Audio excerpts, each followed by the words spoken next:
A paz do Senhor Jesus. Então, muitos cristãos, quando estão começando a caminhada, né, tanto isso aqui vale também tanto para o cristão que está na internet ou que é fora da internet, né? Muitos não sabem por onde começar, né? E muitos dão uma ênfase muito grande a subir o monte, a jejuar, a oração, né? E o que a Bíblia ensina pra gente? Né? A gente tem que buscar os dons. Você vê que o apóstolo estimula a gente buscar, né, os dons espirituais. A gente precisa dos dons, a gente tem que pedir, né? Isso é fato. Só que o que acontece? Né? Se você apenas foca em uma parte do evangelho e você esquece outras, aí você está cometendo um erro. Você está cometendo um erro, tá? É o que tem acontecido muito. Muitos cristãos apenas estão buscando a questão espiritual, né? Sabe? Porque quer, sabe? Eu quero ser usado por Deus e tal, tal. Só que muitos sem perceber, né? Muitas igrejas acabam que geram um ambiente de competição, né? De quem dá mais glória, de quem prega mais gritando, de quem, sabe, aparenta ou está sendo mais usado por Deus, né? Acaba que gerou-se esse ambiente de competição no nosso meio. A gente dá muita ênfase a isso. Só que Jesus não. Jesus nunca deu ênfase a você, né, externar, né? Jesus nunca colocou isso como principal, você externar que é usado por Deus. Você vê que Jesus, na verdade, ele vai contra a esse nosso desejo de querer mostrar que somos espirituais. Você lembra quando os apóstolos, né, estavam expulsando os demônios, né? E eles ficaram comemorando, né? Contando para os outros, né? Puxa, né? Incrível, coisa, né? Deve ficar aí na maior comemoração, né? Aí Jesus viu aquilo, Jesus sabendo do perigo da intenção, puxa, né? Porque Jesus viu, né? Que é um perigo de acabar se gloriando, né? Acabar se exaltando, né? Aí Jesus falou: vocês têm que se alegrar pelo vosso nome está escrito no livro da vida, isso aqui está escrito nos céus. Aí você quer ver outra parte que Jesus traz esse mesmo ensinamento, de a gente não colocar isso, os dons, né, não colocar ser usado por Deus como o principal. Os dons sim são o principal, quer dizer, é essencial do evangelho, né? Mas não, a gente não pode colocar isso acima, tá, da nossa salvação. Aí Jesus fala, né, o pessoal lá falando, né? Expulsamos o demônio em teu nome, profetizamos, né? Aqui Jesus falou, não os conheço. Ou seja, muitos cristãos, ele tipo, vem fulano prega muito, né? Fulano é muito ungido, canta muito, muito usado, né? Isso é o que a gente vê. Isso é bom. Quando realmente é Deus usando. A gente sabe que tem muita gente por aí que não é Deus que está usando. Existe espírito de engano, existe a própria pessoa, né, que tem toda uma manipulação para enganar, né? Mas, assim, vamos se tratar, que é Deus usando, tá? E aí? A gente tá dando ênfase a isso. Aí tem aquele irmão, né, ou irmã que, sabe, não aparenta ser tão espiritual e ele, né, se sente, né, puxa, né, sente meio que um peixe fora d'água, né? O que eu estou fazendo aqui? Né? Que eu não tenho muito valor, que eu não sou muito, né, bem visto, né? Aí quando vem fulano, né, prega, é usado, canta, né? Aí o que acontece depois? Né, a pessoa, né? Vou dar um exemplo aqui, não vou citar quem é, né? Me falaram, tá? A pessoa que me falou, acredito que não esteja mentindo, né? Um pregador famoso aí saiu de uma vigília e no carro dele tava uma mulher que não era a mulher dele. Opa, algo estranho, né? Estranho mesmo, ainda mais, né, de um pregador que pregou numa igreja por aqui que cobrou R$ 2.000. Opa, como assim? Cobrou R$ 2.000, né? Então assim, você vê que tem uma galera que está sendo usada por Deus, mas está naquela condição, não vos conheço, tá? Não vos conheço. E essa galera que está nessa condição de não vos conheço, está sendo usada por Deus, tá? Elas são vistas como os ungidos Existe essa competição. Puxa, eu tenho que chegar no nível de fulano. Eu tenho que ser igual a fulano. Existe essa inspiração, né? Aí aquele irmão que está ali, que ninguém conhece, o irmão quase não dá glória, né? Não entrega visão, não entrega revelação, né? É o geladeiro da igreja, é o frio. Só que aquele ali, ele está com o nome escrito no livro da vida. Glórias a Deus. Ele tá. Ele também não tem que se gloriar por isso, ele tem que se alegrar. Se gloriar não, até porque a Bíblia fala, né? A gente assim, a gente não tem que haver competição, então você não vai ficar tirando vantagem, né? Assim, jogando na cara, meu nome no livro da vida, o seu não é pra gente, né? Entendeu? Mas é uma questão fato, tá? Uma questão de lógica. Se meu nome tá escrito no livro da vida e o de fulano não, né? Então por que que vocês estão aplaudindo fulano e por que que eu, né, não estão dando valor, né? Tem que dar um valor, tem que honrar, né, a pessoa, né, que está ali diante de Deus, está fazendo a obra corretamente, né? A Bíblia fala, né, você vê os apóstolos, né, falando bem, né, dos discípulos deles, né? Você vê isso, né? Ou seja, eles estão honrando, estão falando bem porque estão vendo que, puxa, né, glórias a Deus, fulano está indo bem, está crescendo na fé, né, crescendo na graça, no conhecimento, fulano está andando na retidão, né? É legal, isso é maravilhoso. Agora, qualquer um que chega hoje em dia, né, que fale língua, supostamente fala, nem todos falam, tem uma galera que imita, né? Ou qualquer um que chega hoje, né, que está sendo usado aí por Deus, ou não está sendo usado, né, porque tem gente que não está sendo usado por Deus, né, qualquer um que aparenta ser espiritual, sendo espiritual ou não, aparentando ou sendo, a igreja, o povo, dá muita ênfase, coloca lá em cima. Isso é um perigo, isso está causando um mal muito grande. A gente vê que muito das igrejas que, sabe, Assembleia, na igreja de pentecostais, onde está vindo muitos escândalos vindo à tona. Tem na Batista? Tem, só que na Batista não está vindo à tona tantos, né? Algum momento vai vir, tomara que não. Quer dizer, tomara que não no sentido, tipo assim, pô, a gente não deseja que exista escândalo, mas é fato. Você acha que não tem escândalo na Batista, né? Tem, e tem que vir à tona também. A não ser que a pessoa se arrependa, né? E Deus, ele não é dedo duro. Deus, ele não tem prazer de expor, né? Você vê que fala, né? Arrependa-te, senão virei, né? Então você vê que Deus, ele não tem o prazer de expor. Mas se a pessoa não está se arrependendo, então a gente vê que o último caso é a exposição, para a pessoa se envergonhar, né? Sabe? E ela se voltar para Deus, né? Então é a situação, né? Você vê que o rei Davi, né? Ele foi exposto diante do profeta, né? Novamente depois, né, diante de todo Israel, né? Mas ele teve a exposição. O que ele fez? Passou pano, chamou advogado, né? Não passou pano nem chamou advogado, né? Porque né, o próprio advogado, né, que expôs, né? E aí, como que fica?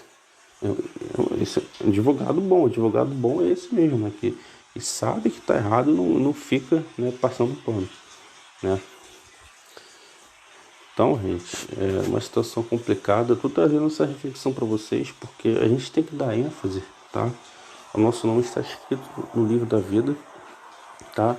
Temos que dar ênfase em buscar o conhecimento, analisar as escrituras, né? Porque por falta de conhecer as escrituras, né, o povo está errando. Por que muita gente corre atrás de revelação, corre atrás de visão, né? E são enganadas? Por que muita gente está tendo falsas visões, falsas revelações, falsos arrebatamentos, falsas experiências espirituais, né? O que tem de gente falando que Deus me disse, né? Usando o nome de Deus, né? É terrível, né? E pior quando fala, eu sei que o Espírito Santo é Deus, né? Mas pior quando fala, né, que o Espírito Santo me revelou. Aí você já fica até com medo, né? Você fica com medo até de duvidar, né? Então assim, gente, é complicado, tá? O que a gente deve fazer? A gente deve, tudo que vir no nome de Deus, vai dizer que não é de Deus, vai dizer que é mentira? Não. A gente não pode partir por esse caminho, né? Aconteceu um milagre, fulano levantou da cadeira de rodas, você vai falar, não, isso aí é contratado. Não, gente, se você não tem certeza, fique em silêncio. Você tem, né, a questão, o duvidar nesse sentido, né, de você estar julgando, duvidando, Deus não vai te condenar por isso, tá? Isso é uma questão, né, de autodefesa, é uma questão sábia, né, você não se precipitar. Agora, você sendo uma pessoa de Deus, é certo que Deus vai te dar a direção, a revelação, seja ali na hora ou ao decorrer, você vai chegar ao entendimento correto, se aquilo é de Deus e se aquilo não é. Uma das formas, qual é? Se a profecia vai se cumprir ou não. Só que existe um detalhe, tá? O próprio Deus fala que tem, né, se levantar no vosso meio alguém que profetize algo e Deus permitir que aquilo aconteça, Deus está provando vocês para ver se vocês vão, né, ser fiel a Ele ou não. Né? Aí depois o falso profeta vai falar, agora vocês vão vir adorar outro Deus. Né? Outra situação, né? A situação de Nínive, o próprio Deus falou o que aconteceu com Nínive, Nínive se arrependeu, não, aí Deus revogou, Deus cancelou o mal que ia enviar. Ou seja, Deus mentiu, Deus não mentiu. Porque existe uma condição, se a pessoa se arrepender, Deus cancela o mal. Então, a gente tem que analisar tudo. Vamos supor, o profeta de Deus profetizou, não aconteceu. Você vai dizer que é mentira? Não, calma aí. Você tem que analisar. Houve uma condição, se o povo se arrependeu, isso é fato, isso é bíblico. Deus ele vai lá e cancela o mal. Então você não pode falar que tudo é falsa profecia, mesmo que não aconteça. E mesmo que aconteça também não quer dizer que é verdadeiro. Então você está vendo que existe, né, esses princípios para a gente avaliar, para a gente julgar a profecia. É muito bom se na hora Deus te revelar. O Espírito Santo ali, né, te revelar ali na hora, muito bom. Aí já poupa trabalho, entendeu? Já poupa trabalho, você tem que ficar esperando, né, passa o tempo e tal, né? Mas isso não acontece toda vez, tá? Então, assim, muitos cristãos, eles não entendem, né? Por que não entendem de revelação? Porque não entendem da palavra. A palavra explica como que funciona uma revelação da parte de Deus e como que funciona uma revelação que também não é da parte de Deus. Explica como funciona toda, né, a mecânica. Assim, usei essa palavra, não queria usar essa palavra, mas, né, você explica como funciona, né, a revelação. Então muita gente não sabe, né? Qualquer voz que ouve está dizendo que foi Deus, qualquer sonho que teve. Se eu fosse contar todos os sonhos que eu tive relacionados a Jesus, a Bíblia, arrebatamento, fim dos tempos, pô, gente, isso é brincadeira, né? Não dá, gente, entendeu? A gente não pode pegar tudo que a gente sonha em nome de, sou eu que estava no céu, sou eu que estava no inferno. Não é assim, gente, entendeu? Não é assim que funciona. A visão já é mais difícil, né? Porque visão, por exemplo, o sonho é natural. Agora a visão não. Então toda vez que acontece uma visão é algo sobrenatural. Agora tem que saber se ela é parte de Deus ou não. Entendeu? Né? O arrebatamento, né? A experiência de sair do corpo, né? Também tem que ser analisado. Tá? Porque existe, né, forma de ser manipulado esse sair do corpo, tá? E você entrar, né, numa dimensão do mundo ali, num cenário espiritual manipulado, seja pela sua mente, né, pelo seu cérebro, seja pelo espírito maligno, né? Então, assim, não é qualquer coisa, foi arrebatado, não, tá? Isso aí não é a confirmação máxima se algo é real ou não, tá? Quem testifica é Deus, é o Espírito Santo, ele que vai testificar. E se ele não testificou na hora, aguarde. Também não quer dizer que não seja, né? Existe o silêncio de Deus, né? Então, porque Deus não falou nada, então você vai dizer que não é. Então, assim, a gente como cristão, a gente precisa entender esses princípios, essas coisas, ter esse entendimento para a gente não errar, entendeu? A gente não errar, porque você fica todo, sinceramente, Deus não leva em conta o tempo da ignorância. Se algum momento você falou, você precipitou, eu creio, que Deus te perdoou. Agora, desde o momento que você, sabe, você persiste naquilo, e você está, chamando algo, que não é, ou que é uma situação complicada, né, gente? A Bíblia fala, a gente não pode, escarnecer de Deus. Então a gente tem que, ter essa conduta que eu estou ensinando aqui, né? Essa conduta aqui que, obviamente, pela graça de Deus eu estou ensinando, né? Não, a gente ensina, só que a Bíblia diz que, né, sem mim nada podeis fazer. Então o que a gente ensina, o que a gente faz em nome dele, é por capacitação dele, tá? Ah, mas isso aqui é porque eu aprendi, porque eu li. A inteligência que você tem provém dele. E mesmo o que a gente está falando, Deus ele direciona, né, a nossa mente, né? Obviamente não a todo momento, né? Por exemplo, né, quando um pregador vai pregar, sempre faz oração, né, para Deus estar usando o pregador. Várias vezes isso. E o pregador está ali e falando, né, algumas vezes solta ali umas heresias. Aí. Por quê? Porque Deus ele não vai usar a pessoa 100% a todo momento. Tá? Tem momento que vai ser a pessoa ali, né, a opinião dela, né? Aí que pode acontecer, né, as famosas heresias, né? Então, assim, a gente sabe, bom seria, né, que a todo momento, né, fosse Deus ali falando mesmo, né? Mas, né, Deus, né, ele colocou a responsabilidade nossa, tá? O que a gente falar é nossa responsabilidade. Então a Bíblia fala: quem muito é dado, muito será cobrado. Então, assim, eu vejo muito cristão que quer pregar, né, quer ensinar, quer ter uma oportunidade, e muitos estão errando muito, né? Assim, coisas que a gente considera meio que comum. Ah, isso aqui é leve, né? Por exemplo, ensinar o pré-tribulacionismo, né?